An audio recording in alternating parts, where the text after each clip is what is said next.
Hello my dear friends. मैं Vishal Kumar Vishal mathematics के YouTube channel पे आप सभी का एक बार फिर से स्वागत करते हैं। हम लोग एवरेज एंड एज चैप्टर पढ़ रहे हैं, जिसमें एवरेज का बहुत सारा कॉन्सेप्ट, बहुत अच्छा अच्छा concept exam point of view से पढ़े, जो कि बहुत ज्यादा यूजफुल है, बेनिफिशियल है आपके लिए। और कुछ एक सवाल भी किए थे, लगभग 20 सवाल हम लोग कर चुके हैं। उम्मीद करते हैं कि आप लोगों को अच्छे से समझ में आया होगा और नए नए कॉन्सेप्ट आप सब सीखे होंगे। तो इसी तरह से आप सब हमारा साथ देते रहिए, उत्साह बढ़ाइए और हमारे साथ जुड़े रहिए। ज्यादा से ज्यादा इस वीडियो को शेयर कीजिए, लाइक कीजिए और सब्सक्राइब करना ना भूलिए। ठीक है, तो आगे बढ़ते हैं। हम लोग अगला सवाल 20 नंबर तक हो गया था, 21वां सवाल देखते हैं। ठीक है,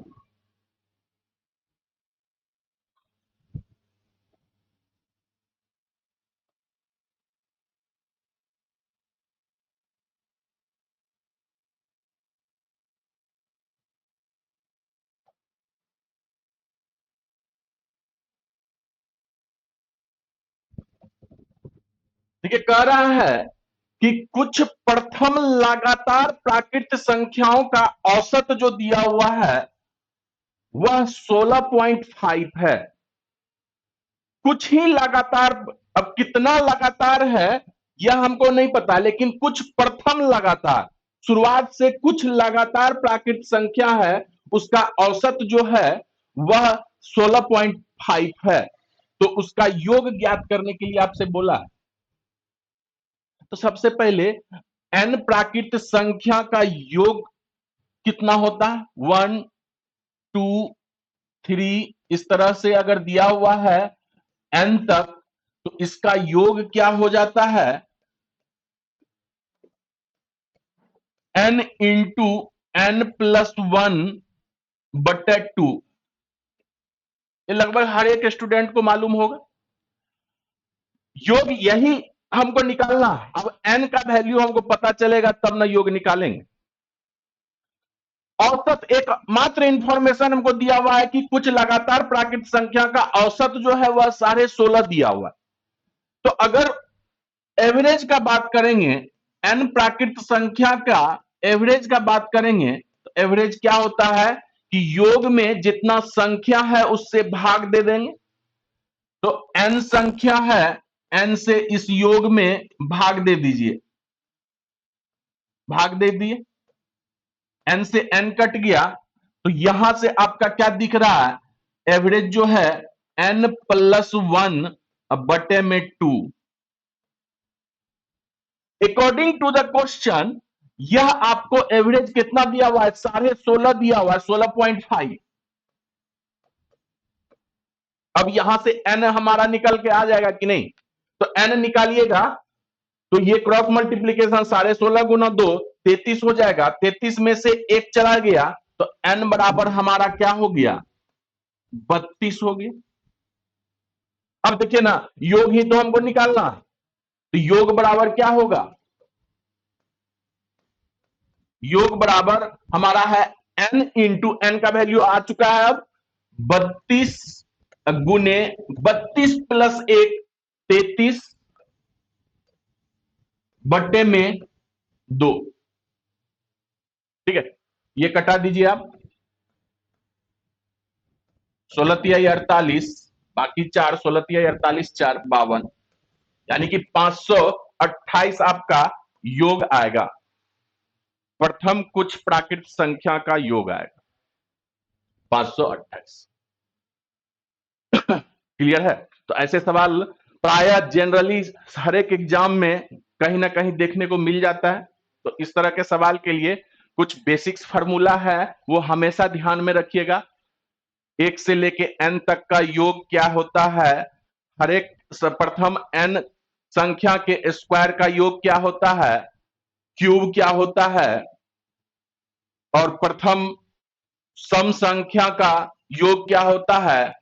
प्रथम विषम संख्या n विषम संख्या का योग क्या होता है? ये सारा फॉर्मूला आपके साथ इस सारे फार्मूले पे बेस्ड सवाल हम लोग कर लिए और फार्मूला भी हम लोग देख लिए। तो ये फार्मूला जो भी अभी किए हैं पिछले 6-7 सवाल में, वो आप हमेशा ध्यान में रखिएगा, बहुत हेल्पफुल होता है, हमेशा कहीं ना कहीं यूज होते रहता है। ठीक है, अगला सवाल देखेंगे। देखिएगा, बहुत अच्छा सवाल है और आपका सीजीएल मेंस में पूछा हुआ ये सवाल है। ठीक है, कहता है कि A B C D E 5 लगातार सम संख्या है। क्या कह रहा है कि ए है आपका, बी है, सी है, डी है और ई है। आपका 5 लगातार सम संख्या है। ठीक है, जिसमें ए तथा ई का जो औसत है वह 46 दिया हुआ है। ए और ई का औसत कहने का मतलब क्या, ए से लेके ई तक का जो एवरेज है, यह आपका क्या दिया हुआ है, 47 दिया हुआ है, 46 सॉरी 46 दिया हुआ है। और लगातार सम संख्या का बात किया है, तो लगातार अगर आप बात करें सम या विषम का, तो हर एक संख्या के बीच में अंतर समान होगा। तो जो एवरेज होगा उसके बाएं साइड जितना संख्या होगा उसके दाएं साइड भी उतना ही संख्या होगा। यानी कि एवरेज के बाएं साइड में जो जितना संख्या है उतना ही संख्या हमारे एवरेज के दाएं साइड में भी होगा। तो यह 46 दिया हुआ है, यानी कि ये 5 है, तो दो इधर, यानी कि ये आपका एवरेज है। एवरेज है ना। तो अब देखिए, यानी कि सी का वैल्यू जो है आपका, सी का वैल्यू जो है आपका क्या दिया हुआ है, 46 दिया हुआ है। लगातार सम संख्या दिया हुआ है, तो डी आपका क्या हो जाएगा, 46 के बाद लगातार क्या हो जाएगा, 48। ई जो है लगातार क्या हो जाएगा, 50। और बी जो है आपका 46 से जस्ट पहले क्या होगा, 44। और ए जो है आपका 42 हो जाएगा। तो सबसे बड़ी संख्या आपसे पूछा है क्या होगा, सबसे बड़ी संख्या। तो देखिए ना, तो सबसे बड़ी संख्या क्या है, 42, 44, 46, 48, 50 में ये आपका सबसे बड़ी संख्या हो गया कि नहीं, सबसे बड़ी संख्या, यही आपका आंसर भी। तो आप खुद समझ जाइए, खुद इस कॉन्सेप्ट को देख के ये लग रहा है कि बहुत आसान हो गया ये सवाल, और कितना 5 से 7 सेकंड में ये सवाल का आंसर करके आप आगे बढ़ जाइएगा, समय का बहुत ज्यादा बचत होगा। अगर आप एक्स के थ्रू जाते तो बहुत ज्यादा लेंदी हो जाता और टाइम टेकिंग हो जाता।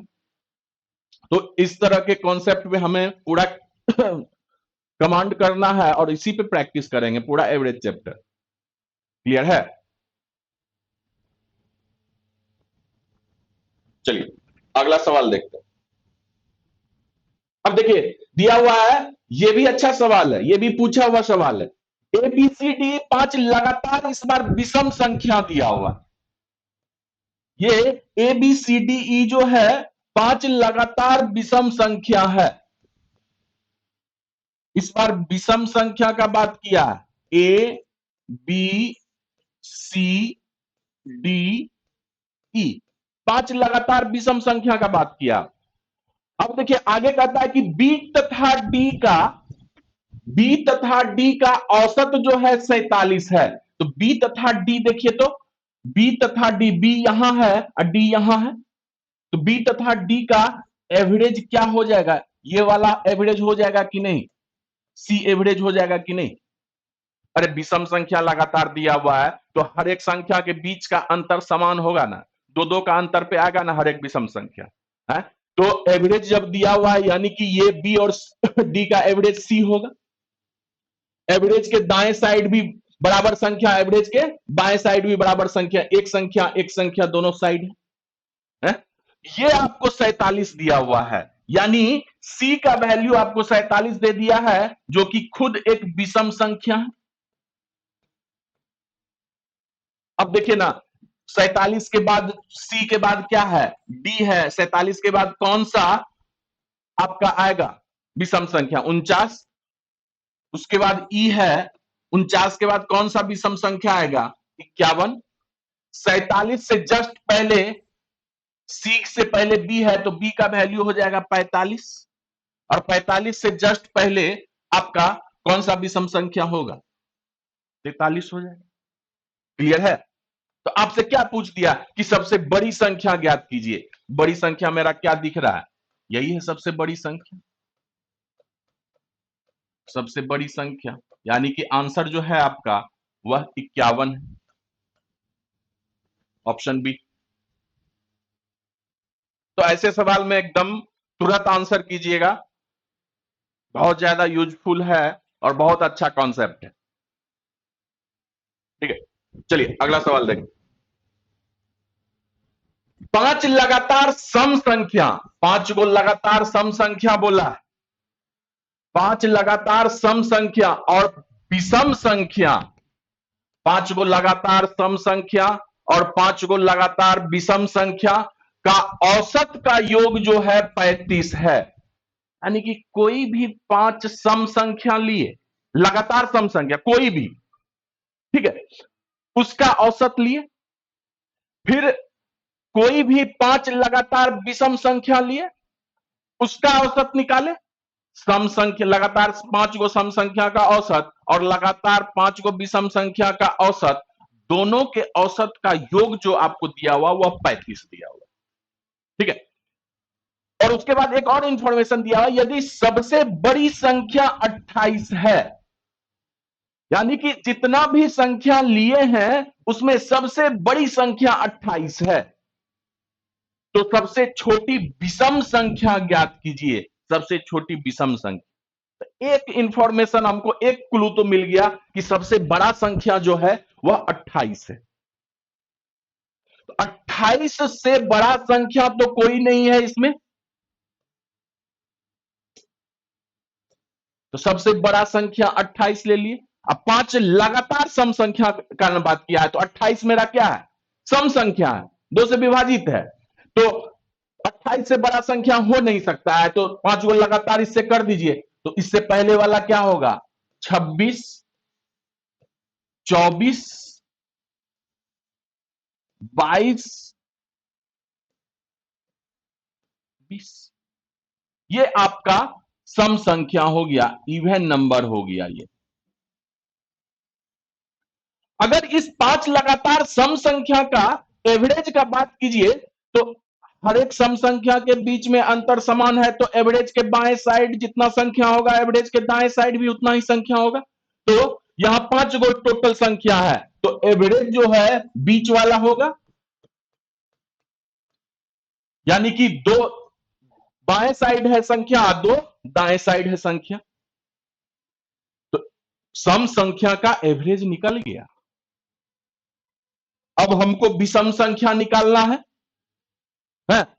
हमारे पास इंफॉर्मेशन है कि औसत जो है विषम संख्या और सम संख्या का औसत का योग जो है वह 35 है, जबकि सम संख्या का औसत हमको 24 निकल चुका है। यानी कि विषम संख्या का जब हम बात करेंगे तो उसका औसत जो होना चाहिए वह 11 होना चाहिए कि नहीं। अरे दोनों के औसत का योग 35 है, तो सम संख्या का औसत जो है आपका 24 है, तो विषम संख्या का औसत 11 होगा, तब ना दोनों का योग 35 होगा। जब 11 निकल गया एवरेज है, तो एवरेज के दाएं साइड जितना संख्या एवरेज के बाएं साइड भी उतना संख्या, क्योंकि हर एक विषम संख्या के बीच में भी आपका समान अंतर है हर एक संख्या के बीच में। तो ये देखिए ना, 11 के बाद कौन सा आएगा 13 और 15, ये हम ऑड नंबर का बात किए। और ये देखिए इस साइड में कितना आएगा 11 से जस्ट पहले 9 और 7, तो अब देखिए तो एवरेज 24 11 35 हो गया कि नहीं। 5 को सम संख्या भी हमको मिल गया, 5 को विषम संख्या भी मिल गया। आपसे आंसर पूछा है सबसे छोटी विषम संख्या क्या होगा, तो सबसे छोटा विषम संख्या यही न है, यही आपका आंसर है। सबसे छोटा विषम संख्या 7 है, जो कि ऑप्शन बी में दिख रहा है। क्लियर है? ये भी आपका मेंस में पूछा हुआ सवाल है, तो इस लॉजिक से कितने आसानी से हम लोग आगे बढ़ जा रहे हैं और अच्छा से अच्छा सवाल कम से कम समय में हम लोग कर ले रहे हैं। क्लियर है? तो बहुत ही important topic exam point of view से चल रहा है। आप लोग एकदम ध्यान से पढ़िए, मन लगा के पढ़िए और बार बार रिवाइज कीजिए। जितना प्रैक्टिस कीजिएगा उतना ही कॉन्सेप्ट आपका क्लियर होते जाएगा और नए नए चीजों पे कमांड आपका होगा। जब कमांड आपका अच्छे से इस तरह के कॉन्सेप्ट पे हो जाएगा तो एग्जाम में भी आपको कम समय लगेगा ऐसे सवाल को बनाने में। ठीक है, चलिए अगला सवाल देखते हैं। अब देखिए, कहता है कि 5 लगातार विषम संख्या का औसत जो है के है। 5 को लगातार विषम संख्या लिए और उसका औसत जो है के है। अब प्रथम लेंगे कि बीच से लेंगे ऐसा कुछ नहीं बोला है। ठीक है, अब कहता है कि उस 5 के अलावा अगली 3 विषम संख्या को भी उसमें जोड़ दिया जाए। अगला 3 विषम संख्या, पहले 5 गो विषम संख्या ले लिए लगातार, कोई भी 5 गो जिसका औसत आपको के दिया हुआ है। अब क्या बोला कि उस 5 के जस्ट आगे वाला 3 गो और विषम संख्या उसमें अगर जोड़ दें तो पुराने औसत से कितना अधिक होगा नया औसत। अब जो पहले 5 संख्या का औसत के था, अब 3 गो और उसमें विषम संख्या जोड़ लिए, तो अब जो 8 गो संख्या हुआ, 8 विषम संख्या हुआ, उसका औसत जो है पुराने औसत से कितना अधिक। तो बहुत आसान है ये सवाल। आप कोई भी लगातार 5 को विषम संख्या ले लीजिए ना, हम शुरुआत वाला ही ले लेते हैं। 1, 3, 5, 7, 9, ये 5 को ऑड नंबर है। आप अगर ये 5 ऑड नंबर है तो इसका एवरेज क्या होगा। 5 को लिए हैं तो 2 गो दाएं साइड होगा, 2 संख्या, और 2 गो बाएं साइड होगा, तो ये एवरेज होगा कि नहीं। और इसी को हम लोग क्या माने हैं, के माने, के का वैल्यू 5। अब इसमें 3 गो और आगे का विषम संख्या जोड़ दीजिए, तो 3 गो और अगर ले लीजिएगा तो 1, 3, 5, 7, 9, और 3 गो और क्या क्या हो जाएगा, 11, 13, 15। 3 और विषम संख्या ले ली। अब इसका टोटल 8 गो संख्या हो गया, तो 4 गो दाएं साइड और 4 गो बाएं साइड होगा कि नहीं एवरेज का। क्या कि हर एक के बीच समान अंतर है, तो 4 गो दाएं साइड होगा और 4 गो बाएं साइड होगा। एवरेज यानी कि हमारा किसके किसके बीच में होगा, 7 और 9 के बीच में होगा। तो एवरेज कैसे निकालते हैं, अंतर हमें हर एक नंबर के बीच में अंतर 2, तो 2 का बटे में 2 कितना हो गया 1, तो 7 में 1 जुट जाएगा, 7 + 1 यानी कि 8।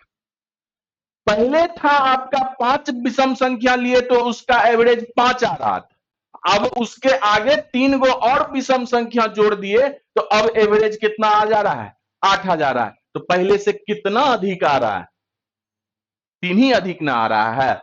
यानी के का वैल्यू जो 5 था, 5 से अब बढ़ के 8 हो गया औसत, तो 3 अधिक आ रहा है। अगर नया औसत पूछता तो के +3 हो जाता। पूछा है कितना अधिक पुराने औसत से है, तो 3 अधिक। क्लियर है?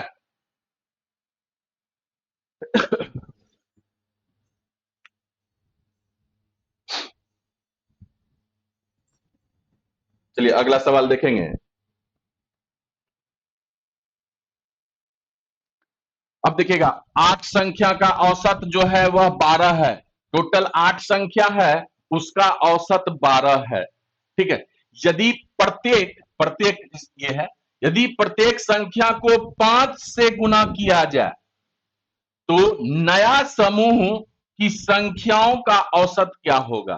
तो हम लोग थ्योरी पार्ट में पढ़े थे कि कुछ संख्या का अगर औसत दिया हुआ है और अगर हर एक संख्या में कुछ जोड़ रहे हैं या कुछ घटा रहे हैं या कुछ गुना कर रहे हैं या किसी संख्या से भाग दे रहे हैं हर एक संख्या में, तो नया औसत कैसे निकालते थे? तो पुराना जो औसत है, जो मैथमेटिकल ऑपरेशन हर एक संख्या में हो रहा है, मैथमेटिकल ऑपरेशन करने का मतलब कि जोड़ घटा गुना भाग जो भी हो रहा है, तो वही मैथमेटिकल ऑपरेशन आप पुराने औसत में कर दीजिए तो नया औसत आपका आ जाएगा। तो नया औसत क्या हो जाएगा? आपका न्यू एवरेज क्या हो जाएगा? हर एक संख्या में आप क्या चीज से गुना कर रहे हैं? 5 से गुना कर रहे हैं। तो अब नया औसत क्या हो जाएगा? पुराना औसत 12 है, इसी में 5 से गुना कर दीजिए तो ये 60 हो जाएगा नया औसत। तो इस तरह का सवाल हर एक एग्जाम में पूछा जाता है, एकदम छोटे छोटे एग्जाम में, और ये मौखिकली आंसर होता है। ठीक है, अब इसके डिटेल में जाएंगे तो बहुत ज्यादा समय लग जाएगा, हमें बहुत और भी ज्यादा सवाल करना है। तो इस चीज को हमेशा ध्यान में रखिएगा, ये भी एक तरह का आपका कॉन्सेप्ट है कि किसी भी संख्या का औसत दिया हुआ है, अगर हर एक संख्या में कुछ जोड़ रहे हैं, कुछ घटा रहे हैं, कुछ गुना कर रहे हैं या कुछ में भाग दे रहे हैं, तो नया औसत जो निकालने के लिए अगर बोल रहा है तो पुराने औसत में ही आप जोड़ घटा गुना भाग जो भी बोल रहा है वो क्रिया कर दीजिए, आपका नया औसत निकल के आ जाएगा। क्लियर है? चलिए अगला सवाल।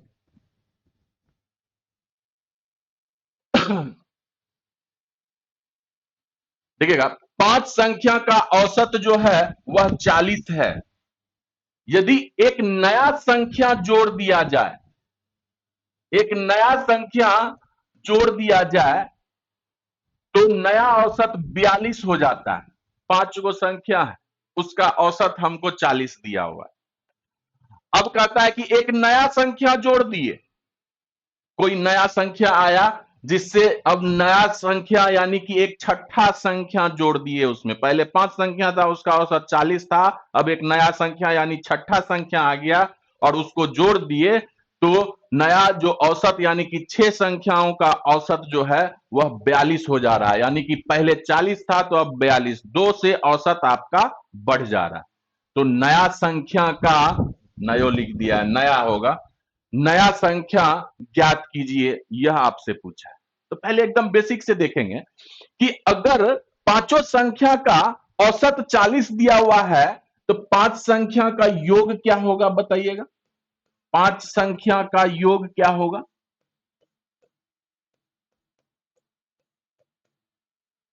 औसत गुने जितना संख्या दिया हुआ यही ना योग होता है, 200। अब एक नया संख्या जोड़ दिए, तो 5 गो संख्या था, अब एक नया संख्या जोड़ दिए तो 6 संख्या हो गया। अब 6 संख्या का अगर योग का बात करेंगे तो कितना हो जाएगा? औसत कितना हो जा रहा है? अब नया संख्या आने के बाद 42 हो जा रहा है, तो 42 गुना 6 संख्या अब हो गया तो 252। पहले 5 संख्या का योग 200 था, अब 6 संख्या का योग जो है 252 हो गया, यानी कि 200 में 52 जोड़े तब ना 252 हुआ। इसलिए नया संख्या जो है, न्यू नंबर जो है आपका, वह क्या हो गया? 252 माइनस 200, यानी कि ये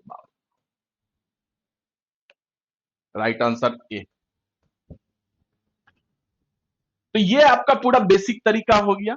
इस तरह से आपका कभी कभी होता है क्या है कि ज्यादा लंबा गुना हो जाता है, तो बहुत ज्यादा गुना करना, कैलकुलेशन करना पड़ेगा, तो इससे आपका समय ज्यादा लगेगा, हो सकता है गुना में आप गलती भी कर दें तो फिर आंसर भी नहीं आ पाएगा। तो एक कॉन्सेप्ट का बात अगर करते हैं, लॉजिक का एक बात करेंगे, ध्यान से सुनिएगा। पहले जो है 5 संख्या का औसत आपको 40 दिया हुआ है, ठीक है, अब जो है 42 हो जा रहा है, तो नया संख्या जो आया होगा वह तो 40 से अधिक ही होगा, तब ना 42 हो जा रहा है? तो नया संख्या अगर डायरेक्ट हम न्यू नंबर निकालें, सेकेंड मेथड देख लीजिएगा कि डायरेक्ट अगर न्यू नंबर हम निकालें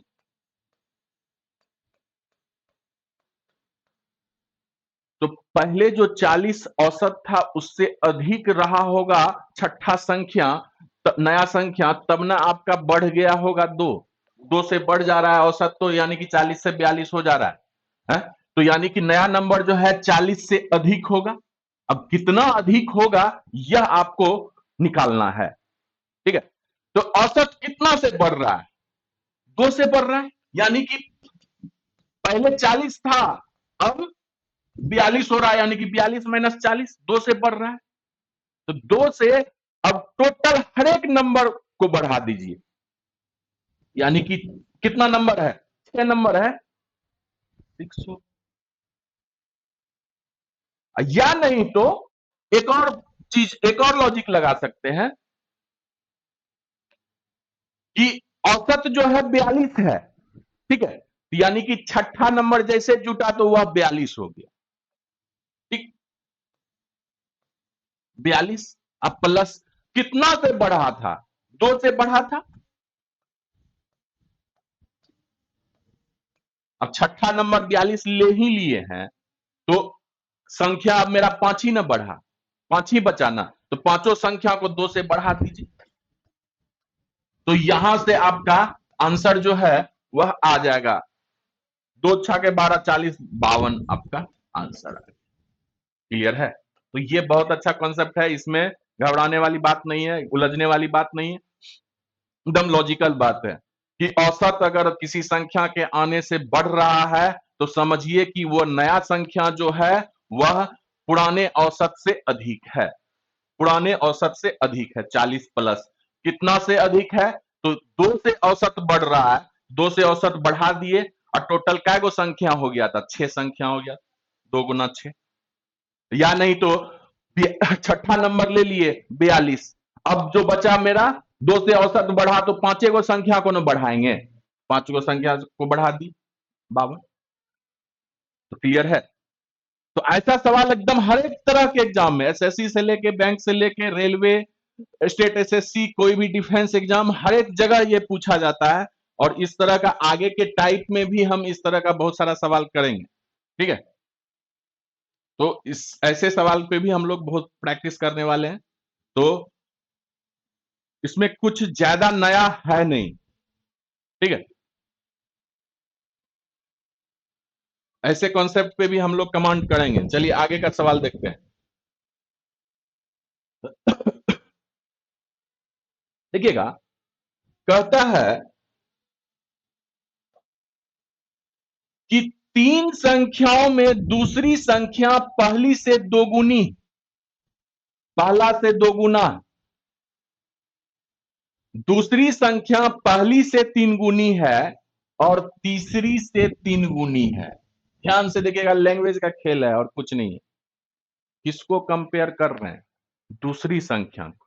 जब दूसरी संख्या को पहली संख्या से कंपेयर किए तो पाया गया कि दूसरी संख्या पहला संख्या से दोगुना, ठीक है। लेकिन अगर दूसरी संख्या को तीसरी संख्या से अगर कंपेयर किए तो देखे कि वह तीसरी से 3 गुना।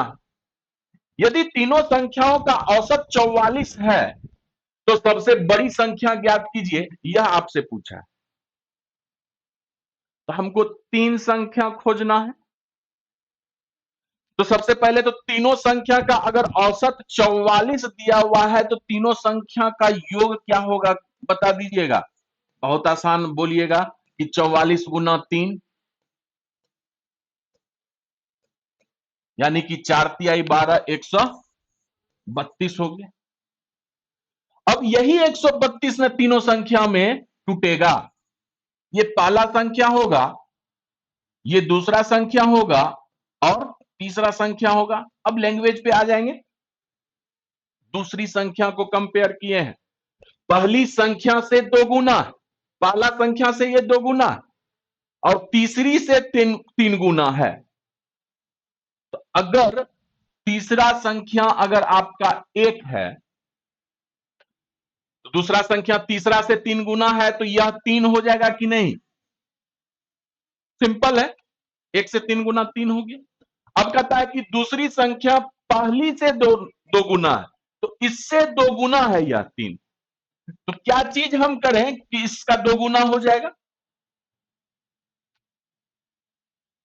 इससे पहला संख्या से दो गुना है दूसरा संख्या, तो अगर हम 3/2 कर लें तो इसका अगर दो गुना करेंगे तो आपका आ जाएगा कि नहीं? इसका दो गुना करेंगे तो ये 3 आएगा कि नहीं? तो अगर ये रेशियो में है तो ये कितना आ गया?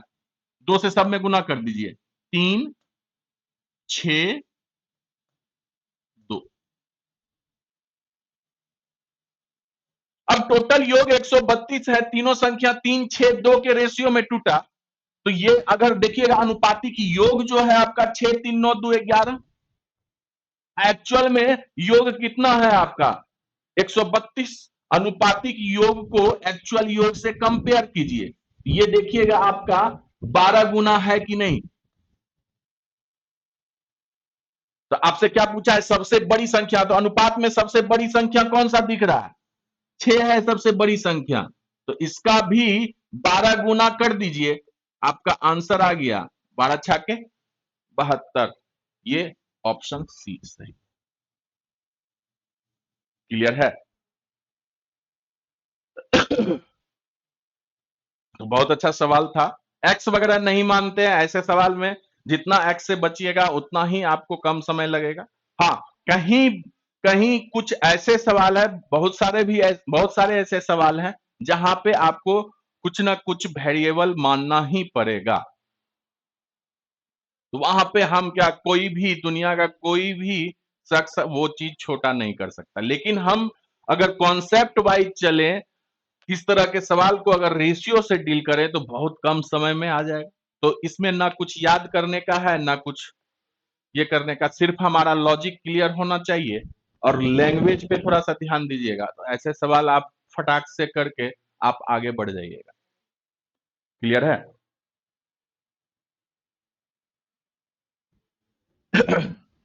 चलिए अगला सवाल देखते हैं। उसी तरह का कुछ सवाल ये दिख रहा है कि तीन संख्या में से प्रथम अंक नहीं, प्रथम संख्या कर दीजिए, प्रथम संख्या दूसरे का दो गुना है। प्रथम संख्या दूसरे का दो गुना है और तीसरे से आधा है। अब ध्यान से देखिएगा किसको कंपेयर कर रहे हैं? प्रथम संख्या को कंपेयर कर रहे हैं। जब प्रथम संख्या को दूसरे संख्या से कंपेयर किए तो दूसरे का दो गुना है प्रथम संख्या, और तीसरे से कंपेयर किए तो आधा है। कौन? प्रथम संख्या। यदि तीनों संख्या का औसत जो है वह 56 दिया हुआ है, तो पहली संख्या और तीसरी संख्या के बीच का अंतर क्या है, यह आपसे पूछा है। तो अगर औसत 56 दिया हुआ है तो आप बताइए तो योग कितना होगा? 56 गुना 3 होगा कि नहीं? क्षेत्रीय के 18, अब 5 तिहाई 15, 1 16, 168 हो गया योग। अब यही तीन संख्या में बटा होगा।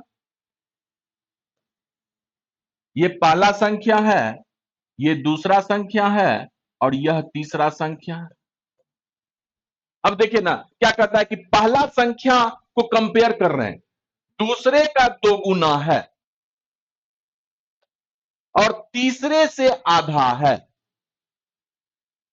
तीसरा से आधा है, तो अगर तीसरा संख्या को मान लीजिए आधा कर सकते हैं, तो अगर इसको 4 कर लिए फ्रैक्शन से बचने के लिए, तो तीसरे से आधा पहला संख्या क्या हो जाएगा?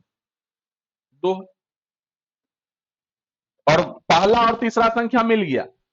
दूसरे का दो गुना है, तो दूसरे का दो गुना, दो किसका दो गुना हो सकता है? एक का। तो 2 1 4 के रेशियो में आ गया कि नहीं? अब तो हमारा सवाल बहुत आसान हो गया। अनुपात में दिख रहा है 4 1 5 2 7, यानी कि इधर लिख देते हैं अनुपातिक योग जो है आपका 7 है। अरे एक्चुअल में योग कितना है आपका? 168 है। 7 को कंपेयर कीजिए, अनुपातिक योग को एक्चुअल योग से कंपेयर कीजिए, तो 168 में भागा दीजिए 7 से, ये इसका कितना गुना हो जाएगा? 7 दूना 14, 2 7 चौके 28, 24 गुना हो जाएगा। अब आपसे पूछा है कि पहली संख्या और तीसरी संख्या के बीच का अंतर क्या है? तो अनुपात में सबसे पहले देखिए ना, पहला संख्या ये है और तीसरा संख्या ये है, तो यहां से अंतर क्या दिख रहा है आपको? अनुपातिक अंतर 4 में से 2 गया, 2, तो 2 का भी 24 गुना होगा कि नहीं? इसका 24 गुना 48, यानी कि पहला और तीसरा संख्या के बीच का अंतर जो है वह 48। आपसे पहला संख्या पूछ देता 2 का 24 गुना, दूसरा संख्या पूछ देता 1 का 24 गुना, तीसरा संख्या पूछ देता 4 का 24 गुना। क्लियर है?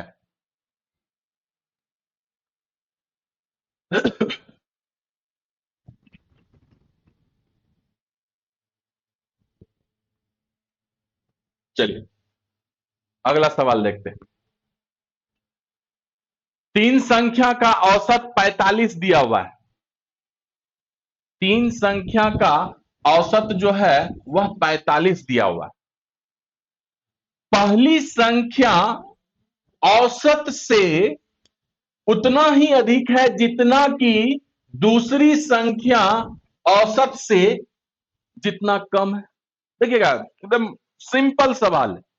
3 गो संख्या दिया हुआ है और तीनों संख्या का औसत आपको 45 दिया हुआ है। तो औसत 45 दिया हुआ है, तो तीनों संख्या का योग क्या हो जाएगा? मान लीजिए कि पहला संख्या a है, दूसरा संख्या b है और तीसरा संख्या c है, तो इसका योग क्या हो जाएगा? 45 गुना 3, 5 तिहाई 15, 4 तिहाई 12, 1 13, 135 हो जाएगा। 135 हो जाएगा ना। पहला संख्या a है, दूसरा संख्या b है और तीसरा संख्या c। अब अकॉर्डिंग टू द क्वेश्चन पहला संख्या औसत से उतना ही अधिक है। पहला संख्या जो है औसत से अधिक है। अब कितना अधिक है? तो यानी कि पहला संख्या जो है औसत 45 से अधिक होगा। तो कितना अधिक है यह देख लीजिए ना। तो पहला संख्या a है, a में अगर 45 घटा दीजिए अकॉर्डिंग टू द क्वेश्चन, कि अगर पहला संख्या को 45 से घटा दीजिए, क्या कि औसत से अधिक है पहला संख्या, तो औसत कम है, पहला संख्या बड़ा है, ज्यादा है। तो औसत 45 है तो 45 से बड़ा होगा। ए कितना बड़ा है तो कैसे निकालते हैं? घटा देते हैं। तो ए में से 45 कर दिए, ये बराबर है, कहता है कि उतना ही अधिक है जितना कि दूसरे संख्या औसत से कम है।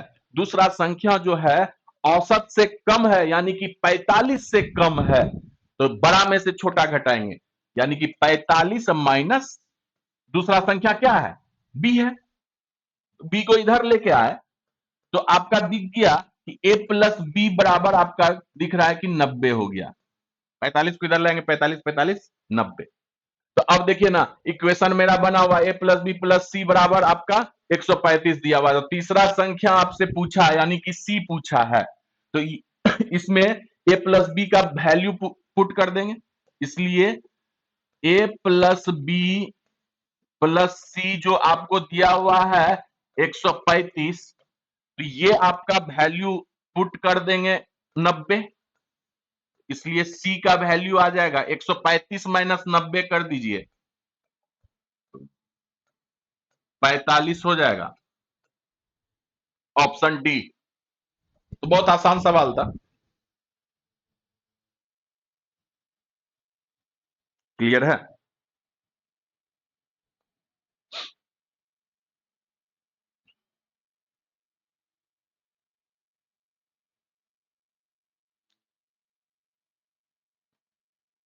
तो हम लोग को बहुत ज्यादा से ज्यादा प्रॉब्लम प्रैक्टिस करना है, जितना मैक्सिमम सवाल हो सकता है एग्जाम पॉइंट ऑफ व्यू से, एकदम फाउंडेशन की तरह जीरो से मैक्सिमम हीरो लेवल तक आपको लेके चलेंगे। घबराने की बात नहीं है। आराम से धीरे धीरे धीरे धीरे आपका क्वेश्चन का लेवल अब बढ़ेगा। तो हर एक कॉन्सेप्ट आपके पास रहेगा, तो जितना भी लेवल आपका बढ़ा दे कॉन्सेप्ट वही यूज होगा, आराम से आपसे सवाल बनेगा। सिर्फ आप लोग हमसे जुड़े रहिए, बहुत ज्यादा फायदा होगा। इतना तो गारंटी लेंगे, कोई सा भी एग्जाम हो, मैथ के कारण आपका रिजल्ट नहीं रुकेगा। इसलिए ज्यादा से ज्यादा लोगों के बीच ये शेयर कीजिए, लोग जाने कि विशाल मैथमेटिक्स भी एक यूट्यूब चैनल मैथमेटिक्स का एक बहुत अच्छा प्लेटफॉर्म है और अच्छे अच्छे सवाल, अच्छा अच्छा कॉन्सेप्ट इस प्लेटफॉर्म पे आपको मिलेगा। ठीक है, तो मैक्सिमम एकदम नंबर ऑफ सवाल करेंगे, भले ही ज्यादा क्लास हमको लेना पड़े, उसके लिए हम पीछे नहीं हटेंगे। जितना ज्यादा आपको बेनिफिट हो सके हमारी यही कोशिश रहेगी। इस तरह के इस वीडियो में जो शुरुआत से पढ़ रहे हैं, जो कभी नहीं कुछ पहले पढ़े हुए थे, वो भी पढ़ेंगे तो वो हमारे साथ अगर आगे बढ़ेंगे तो उनको भी उतना ही बेनिफिट होगा जितना कि अगर कोई लड़का अगर पहले से, कोई स्टूडेंट अगर पहले से पढ़ा हुआ है, उसको भी फायदा होगा, उसको भी बहुत सारा चीज सीखने को नया मिलेगा। ठीक है, तो ज्यादा इधर उधर की बातें हम लोग नहीं करते हैं। मैक्सिमम नंबर ऑफ सवाल किस तरह से हम लोग डिस्कस करें उस पर फोकस रहेगा। हमारा मेन मोटो है कि आप लोग अच्छे जगह जाइए, अच्छे जगह अच्छा नौकरी पाइए, अच्छे से अपना लाइफ सेट कीजिए, यही मेरा मेन मोटो है। और कमजोर से कमजोर स्टूडेंट को मैथ सिखा के रहेंगे, ये हमारा दावा है। चलिए आगे का सवाल देखते हैं। तीन संख्याओं का औसत जो है वह 40 दिया हुआ है। तीन गो संख्या है जिसका औसत 40 है। उनमें से पहली संख्या बाकी संख्याओं के योग का 1/3 है। तीन गो संख्या है, तीनों संख्या का औसत जो है अगर 40 दिया हुआ है तो तीनों संख्या का, अगर पहला संख्या ए है और दूसरा संख्या बी है, तीसरा संख्या सी है, तो इसका योग क्या हो जाएगा बताइएगा तो? 40 गुना 3 यानी कि 120 हो जाएगा। अब यही ना दो पार्ट में बटेगा। दो पार्ट में इसलिए कि कह रहा है कि उनमें से पहला संख्या जो है बाकी संख्या के योग का, पहला संख्या कौन सा है? ए। अब बाकी का संख्या का योग, बाकी संख्या के योग यानी कि बाकी का संख्या कौन सा बचा? बी और सी का योग, इसका 1/3 है। बाकी के संख्या का 1/3। तो अगर इसको हम अगर 3 मान ले तो इसका 1/3 क्या हो जाएगा? एक और 3 के रेशियो में हो गया कि नहीं? ए अनुपात बी प्लस सी जो है ए अनुपात 1/3 के रेशियो में होगी। तो कहता है कि पहली संख्या क्या है यानी कि ए का वैल्यू। तो अनुपात में तो यहां पे देखिए ए भी आ रहा है, बी भी आ रहा है, सी भी आ रहा है। अगर अनुपातिक योग टोटल देखिएगा तो यहां से आपका 4 दिख रहा है, जबकि सवाल से अभी औसत से निकाले हैं तीनों संख्या का योग एक्चुअल में 120 है। तो ये इसका कितना गुना है? 30 गुना है। तो आपसे पहली संख्या पूछा है, पहला संख्या पूछा है, तो पहला संख्या ए है, ए का भी 30 गुना कर दीजिए ना, तो 30 हो जाएगा। Option A.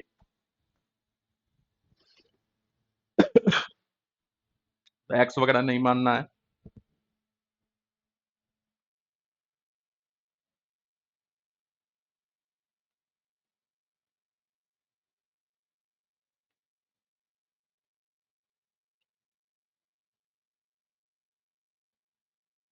चलिए अगला सवाल देखते हैं। देखिए बहुत अच्छा सवाल है। ए बी सी तीन संख्या है, तीनों के बीच का जो अनुपात है 1 2 3 के अनुपात में। अब देखिएगा तीन संख्या है ए बी और सी, थोड़ा हटा हटा के लिख देते हैं। ये ए है, ये बी है और ये सी। ये तीनों संख्या का आपस में अनुपात जो है 1 2 3 के अनुपात में।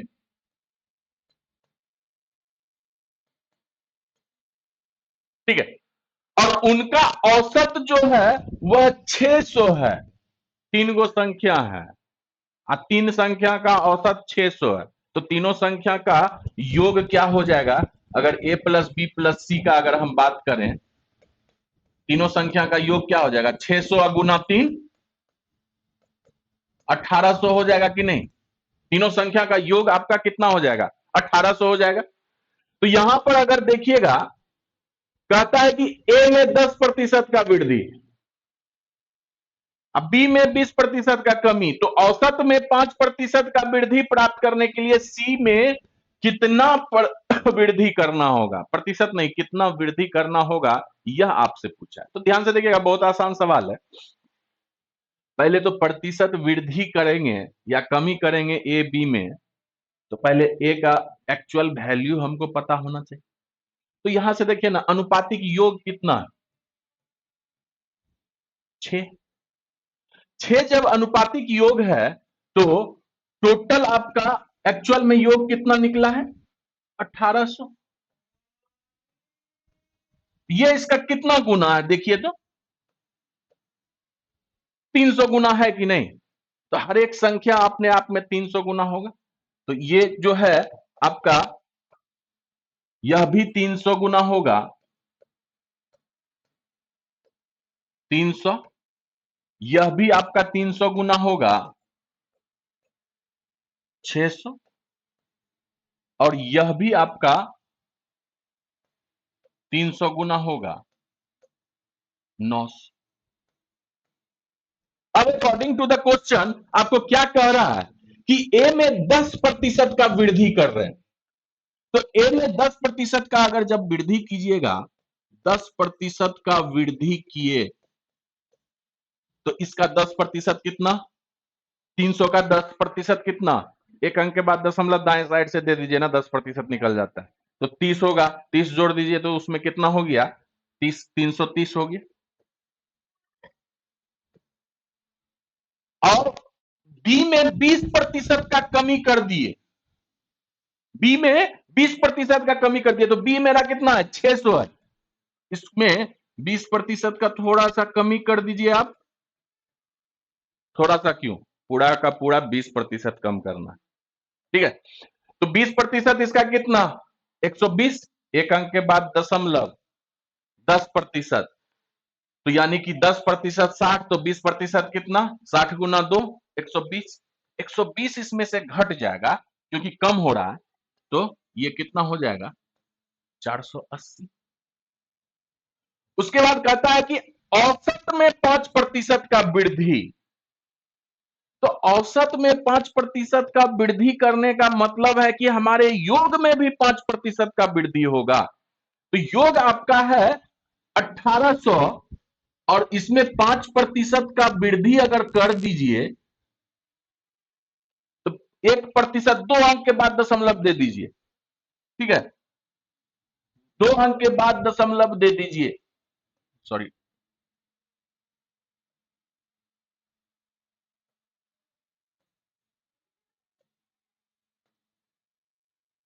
तो 2 अंक के बाद दशमलव दीजिएगा तो 1% 18, तो 5%, 18 गुना 5, यानी कि 1890 हो जाएगा कि नहीं? यानी कि योग जो है अब 1890 होना चाहिए। तो अब देखिए सी कितना से बढ़ना चाहिए, यह आप आराम से अब पता कर सकते हैं। ए और बी मिलके कितना हो गया? ये 0, 8 3 11, और 4 3 7 1 8, 10, 810 हो गया ए और बी मिलके। अब हमको टोटल कितना करना है? टोटल करना है 1890, यानी कि यह जो है आपका कितना होना चाहिए? 1080 होना चाहिए कि नहीं? अरे 1890 में से 810 घटाइएगा ना, 1890 में से 810 घटाइएगा तो 1080। तो कितना? 900 था, अब कितना से बढ़ गया? 180 से बढ़ा कि नहीं? यही तो है आपका आंसर। 900 था, 180 से बढ़ गया, तो 180, ऑप्शन सी आपका आंसर है। क्लियर है? अगर प्रतिशत वृद्धि अगर पूछ देता, प्रतिशत वृद्धि हम पूछा नहीं, अगर पूछ देता तो क्या करते? तो कितना से बढ़ा? 180 से बढ़ा। किससे बढ़ा है? 900 से बढ़ा है। और प्रतिशत पूछा है तो 100 से गुण, 2 जीरो गया 20% से, यानी कि सी को बढ़ा रहे। तो हमसे पूछा है सिर्फ कि कितना से बढ़ा, यह आपका आंसर पूछा है, तो 180 से बढ़। क्लियर है?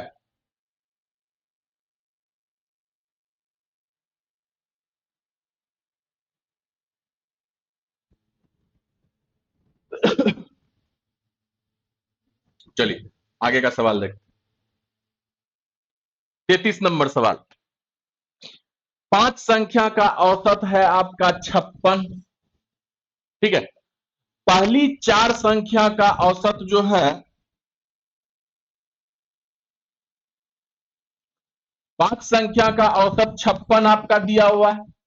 पहली 4 संख्या यानी कि शुरुआत का 4 संख्या जो है, उसका औसत जो है आपका 54 दिया हुआ है। तो पांचवी संख्या ज्ञात कीजिए, यह आपको निकालना है। पांचवी संख्या का मूल्य क्या होगा, यह निकालना। तो बहुत आसान है, लेकिन इस तरह के सवाल के लिए भी हम लोग एक बहुत अच्छा कॉन्सेप्ट पढ़ेंगे। लेकिन जो बेसिक इसका है, आपको देखिए अंतर पता रहेगा तब ना, कि बेसिक और जो एक कॉन्सेप्ट हम लेके आ रहे हैं उसमें क्या अंतर है, कितना टाइम का बचत हो रहा है। कोई भी चीज अगर खरीद रहे हैं, सेम चीज है, सेम चीज आपको मिल रहा है, सेम क्वालिटी का, और अगर जहां कम दाम में मिलेगा आप वहीं ना लीजिएगा, आप क्या हम सब लेंगे? तो हम अगर इसका सही आंसर करेंगे तो हमको एग्जाम हॉल में 1 नंबर का है तो 1 नंबर, 2 नंबर का है 2 नंबर मिलेगा ही मिलेगा, चाहे आप 30 सेकंड में बनाइए कि 2 मिनट में बनाइए। तो ये फर्क आपको पता होना चाहिए, 2 मिनट कौन से तरीका में लग रहा है और 30 सेकंड कौन से तरीका में लग रहा है। क्लियर है? तो देखिए ना, तो सबसे पहले बेसिक तरीका देखते हैं कि अगर 5 गो संख्या है जिसका औसत 56, तो पांचों संख्या का योग क्या हो जाएगा? 5 संख्या का योग क्या हो जाएगा? 5 संख्या का योग 56 गुने औसत गुने जितना संख्या, 6 पंचे 30 और 5 25, 3 28, 280 हो। अब देखिएगा, अगर 5 संख्या का योग दिया हुआ है, जिसमें पहली 4 संख्या का औसत जो है वो 54 है, तो अगर पहला 4 संख्या का, प्रथम 4 संख्या का योग अगर बोले तो ये कितना हो जाएगा? 54 गुने 4, 4 चौके 16 और 5 चौके 20, 1 21। पांचों संख्या का योग 280 है। अब पहला 4 संख्या का जो योग है वह 216। तो आपसे पांचवा संख्या पूछा है, फिफ्थ नंबर निकल के आ जाएगा कि नहीं? फिफ्थ नंबर आपका निकल के आ जाएगा। अरे पांचों संख्या है 280 योग, और 280 में से पांचों संख्या के योग में से 4 संख्या का योग, पहला 4 संख्या का योग घटा दीजिए, तो आपका पांचवा संख्या निकल के आ गया कि नहीं? ये हो गया आपका 4, 7 में से 1 गया 6, 64 होगी। ऑप्शन डी आपका राइट आंसर। तो इस तरह के सवाल, चलिए ये तो छोटा सवाल था, थोड़ा सा लेंदी आपका अंक दे देता, नंबर जो है वह लेंदी नंबर दे देता, तो गुना करने में ही आपका टाइम लग जाता, और ज्यादा गुना कीजिएगा तो बड़ा बड़ा संख्या आएगा, फिर बड़ा बड़ा संख्या को घटाइएगा तो वहां पे टाइम आपको लग जाएगा। जनरली बड़ा संख्या ही दे देता है आजकल एग्जामिनर। तो हम लोग के पास एक बहुत अच्छा कॉन्सेप्ट है, बहुत ध्यान से देखिएगा, और एग्जाम पॉइंट ऑफ व्यू से ये ऐसे सवाल को भी का जो कैलकुलेशन है उसको बहुत शॉर्ट कर देगा, बहुत आसान कर देगा। जब कैलकुलेशन आसान हो गया तो आप बहुत कम समय में सवाल को कर सकते हैं। इसका अगर दूसरा तरीका देखिएगा, कि पांचों संख्या का योग जो है औसत जो है 56 दिया हुआ है। ठीक है, पहला चार संख्या का औसत जो है, पहला चार संख्या यानी कि अगर एक से लेके पहला चार संख्या का औसत जो है हमको दिया हुआ है कितना, 54। पांचवा संख्या हमको निकालना है, फिफ्थ नंबर, यह निकालना है। और सबका औसत मिलाकर, सिर्फ औसत का हम बात अभी कर रहे हैं, योग का बात नहीं कर रहे हैं, औसत मिलाकर पांचों का, ये जब पहला चार और पांचवा संख्या मिलाकर औसत देखे तो यह 56 हो रहा है। यहां तक किसी को कोई दिक्कत नहीं। पहला चार संख्या का औसत 54, पांचवा संख्या हमको निकालना है और पांचों संख्या का औसत मिलाकर देखे तो यहां पे 56 हो रहा है, जो कि सवाल में दिया हुआ है। तो अब ध्यान से देखिएगा कि एवरेज को कंपेयर कीजिए, पांचों मिलाकर 56 है और पहला चार संख्या का औसत 54 है, तो कितना एवरेज में कम है, -2 कम है कि नहीं, औसत में -2 यानी कि 2 कम है। अगर टोटल कितना कम है यह देखा जाए तो टोटल कितना कम हो जाएगा, चार गो संख्या है तो 4 से गुना कर दीजिए,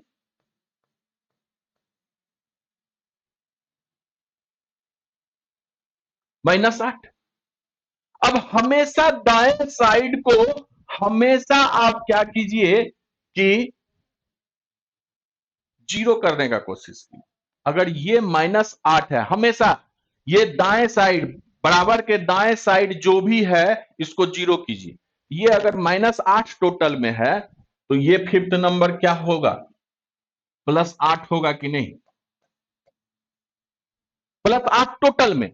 अगर एवरेज का बात करेंगे तो 8, अब बटे में एक ही संख्या है तो 8/1 8। तो जितना यहां पे टोटल है आपका एवरेज, उसमें ये 8 जाके जुट जाएगा। अगर पॉजिटिव है तो जुट जाएगा, ये अगर निगेटिव रहता तो इसमें माइनस हो जाता। तो फिफ्थ नंबर क्या हो जाएगा, इसलिए फिफ्थ नंबर जो है आपका 56 + 8 64। तो अब यहां पर से देखिए तो कितना कम कैलकुलेशन है, ये गुना करना ज्यादा आसान है कि ये गुना करना ज्यादा आसान, ये घटाना आसान है कि ये जोड़ना आसान। तो यहां से देखिए ना, अगर इसी सवाल का बात कीजिएगा तो कम से कम इससे 10 सेकंड कम तो लगेगा ही लगेगा, और ज्यादा लेंथी दे दिया तो और बहुत ज्यादा सेकंड का अंतर टाइम का अंतर हो जाएगा। ये चीज आपको पता होना चाहिए। तो ऐसे सवाल को इस कॉन्सेप्ट से हम लोग पढ़ेंगे, और इस पे भी बहुत सारा सवाल है, इतना मोर एंड मोर सवाल है कि आपको कहीं कोई दूसरे जगह का सवाल देखने का कोई जरूरत नहीं है। इतना ज्यादा सवाल, इतना सारे टाइप का सवाल दे दिए हैं कि आप अगर पूरा क्लास अगर हमारा कर रहे हैं, उसके बाद XYZ कोई सा भी बुक उठा के देखिए, उसमें ऐसा एक भी सवाल नहीं मिलेगा कि जो आपके लिए नया, सिर्फ डिजिट का अंतर होगा। अगर अच्छे से क्लास किए हैं तो शायद ही किसी सवाल में, कोई भी बुक के सवाल में आप फंसेंगे, या किसी भी टीचर के द्वारा पढ़ाए गए सवाल में, असाइनमेंट में जो भी सवाल दिया हुआ है उसमें फंसेंगे। तो इसलिए हमारे क्लास को बहुत अच्छे से कीजिए, मन लगा के कीजिए, और जो कॉन्सेप्ट कर रहे हैं, जो क्लास आप कर रहे हैं, उस पर पूरा कमांड कीजिए, 100% गेन करने का कोशिश कीजिए, किसी भी चीज को स्किप मत कीजिए। ये मेरा गारंटी है कि सबसे बेहतर आप बनिएगा मैथ में, और अच्छा बनिएगा तो अच्छा रिजल्ट होगा आपका। क्लियर है? चलिए अगला सवाल देखते हैं। चलिए आज यहां तक ही रहने देते हैं, ठीक है। इस कॉन्सेप्ट पे और भी बहुत सारा सवाल होगा, ठीक है, तो जो कि नेक्स्ट वीडियो में हम लोग करेंगे। तब तक के लिए आप लोग अच्छे से रहिए, मन लगा के पढ़िए, अपने माँ बाप का ख्याल रखिए, परिवार का ख्याल रखिए, और अच्छा नौकरी जल्दी से जल्दी लीजिए, यही मेरा शुभकामना है। तब तक के लिए बाय बाय, टाटा, जय हिंद।